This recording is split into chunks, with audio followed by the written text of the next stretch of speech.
முன்னொரு காலத்தில் ஒரு அடர்ந்த காட்டில் ஒரு காட்டு நாய் சுற்றி தெரிந்து கொண்டிருந்தது. திடீரென அதன் கண்களுக்கு தெரிந்தது ஒரு சிறுத்தை புலி. வேகமாக பசியுடன் நாயை நோக்கி வருகிறது. சிறுத்தை புலியின் கண்களில் தெரிந்தது ஒரே ஒரு நோக்கம் மட்டும்தான், இந்த நாயை பிடித்து தின்ன வேண்டும்.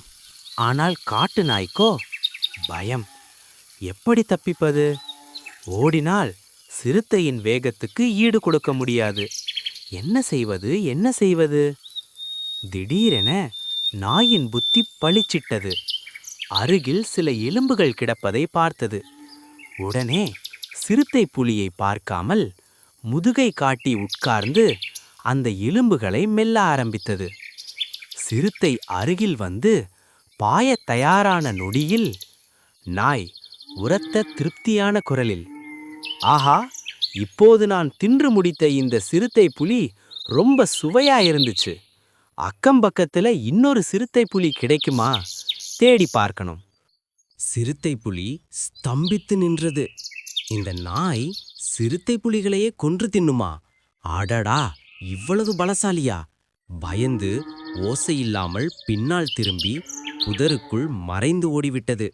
ஆனால் அருகிலிருந்த மரத்தில் உட்கார்ந்திருந்த ஒரு குரங்கு எல்லாவற்றையும் பார்த்து கொண்டிருந்தது. குரங்கு நினைத்தது, இந்த ரகசியத்தை சிறுத்தை புலியிடம் சொல்லி அதனிடம் பாதுகாப்பு வாங்கிக்கலாம். உடனே குரங்கு சிறுத்தையை பின்தொடர்ந்து ஓடியது. காட்டு நாயும் இதை பார்த்தது. ஏதோ சதி நடக்கிறது என்று புரிந்து கொண்டது. குரங்கு சிறுத்தையிடம் போய் எல்லாவற்றையும் சொல்லிவிட்டது. சிறுத்தைக்கு கொதிக்கிறது கோபம். இந்த நாய் என்னை ஏமாற்றலாமா? வா குரங்கே, என் முதுகில் ஏறு, 2 பேரும் சேர்ந்து அதை பிடிப்போம். குரங்கு மகிழ்ச்சியுடன் ஏறிக்கொண்டது.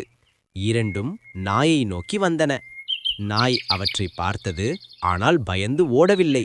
மீண்டும் முதுகை காட்டி உட்கார்ந்தது. அவை நெருங்கியதும் நாய் கோபமாகவும் ஆச்சரியமாகவும் உரத்த குரலில், அட, இந்த போக்கிரி குரங்கு எங்கே போய் தொலைந்தது? அதை நம்பவே முடியாது. இன்னோட சிறுத்தை புலியை பிடித்து கொண்டு வா என்று சொல்லி அனுப்பினேன்.